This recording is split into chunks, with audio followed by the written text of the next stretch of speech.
కొయ్యూరు మండలం రాజవరం గ్రామ పంచాయతీలోని ఉపాధి హామీ పథకంలో నేను ఫీల్డ్ అసిస్టెంట్గా పనిచేస్తున్నాను. నా పేరు షేక్ శ్రీనివాసరావు.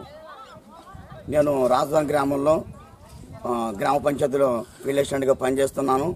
మా గ్రామాన్ని ఆనుకుని ఆవాసాలు 2 గ్రామాలు ఉన్నాయి. మంగపతి దేవపాలెం, అలాగే రెండవదేమో గంగవరం గ్రామం ఉంది.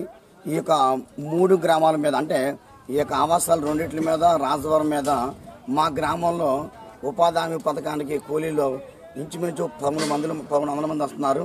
ఈ 1300 మంది కూడా నేను పనిచేయడానికి 35 మంది మేట్లు కూడా ఇక్కడ నాకు సహకారంగా ఉంటున్నారు. కాబట్టి మా గ్రామంలో ఫారం పండ్లు తవ్వుతున్నాం, రింగ్ ట్రెంచ్లు తవ్వుతున్నాం, అదేవిధంగా ఎంఐ ట్యాంకులు, ఫీడర్ ఛానల్స్, అదేవిధంగా పామాయిల్ తోటలో నుండి పడేలు తీయడం. అంత మాత్రమే కాకుండా మన గ్రామంలో ఈ యొక్క 2024 సంవత్సరంలో ఉపాధి హామీ పథకం ద్వారా హార్టికల్చర్ ద్వారా మేము ఇంచుమించు 40 ఎకరాలు పామాయిల్ తోటకి వాళ్ళకి రైతులకి అవకాశం ఇచ్చాము. కాబట్టి ఈ గ్రామంలో పనులన్నీ కూడా సక్రమంగా జరుగుతున్నాయి. నేను ఇంచుమించు 16 సంవత్సరాల నుంచి ఈ గ్రామంలో ఫీల్డ్ అసిస్టెంట్గా పనిచేస్తున్నాను. నేను ఇంచుమించు 4 సార్లు గవర్నమెంట్ కలెక్టర్ గారి ద్వారా ప్రశంసా పత్రాలు కూడా నాకు అనుగ్రహింపబడినవి.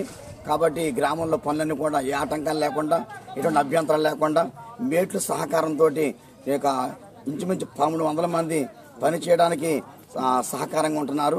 ఏ ఇబ్బంది లేకుండా, ఏ ఆటంకాలు లేకుండా ప్రతి పని కూడా సక్రమంగా జరుగుతున్నాయి. అనేక మంది అధికారులు కూడా మా మధ్యకు చూసి అనేక మంది ప్రశంసిస్తున్నారు. అందుకని విలేకరులు కూడా మా మధ్యకి వస్తున్నారు. వాళ్ళు కూడా చూసి ఏ ఆటంకం పెట్టుకోకుండా మంచిగా పని జరుగుతుందని చెప్పి వాళ్ళందరూ అంటున్నారు. ఇంతటితోటి వీళ్ళకి అన్ని సౌకర్యాలు ఉన్నాయండి.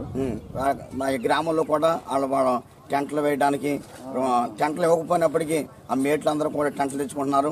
రెండోది ఫస్ట్ ఎయిడ్ బాక్స్ కూడా తెచ్చుకుంటున్నారు. మూడవది వాళ్ళ పలుగులు గవర్నమెంట్ ద్వారా అంతకు ముందు వచ్చినాయి, కానీ ఇప్పుడు పలుగులు లేకపోయినప్పటికీ ప్రతి ఒక్కరు కూడా మేటు ద్వారా ఆ పలుగులు తెచ్చుకుని ఆ పని అంతా కూడా సక్రమంగా చేసుకోవడానికి చాలా అవకాశం ఉంది. ఈ ఉపాధి హామీ పథకం ద్వారా మా గ్రామంలో ఇంచుమించు 1300 మందికి ఉపాధి ఇవ్వడం మాత్రమే కాకుండా గవర్నమెంట్ ద్వారా వీళ్ళందరూ కూడా చాలా పోషించబడుతున్నారు.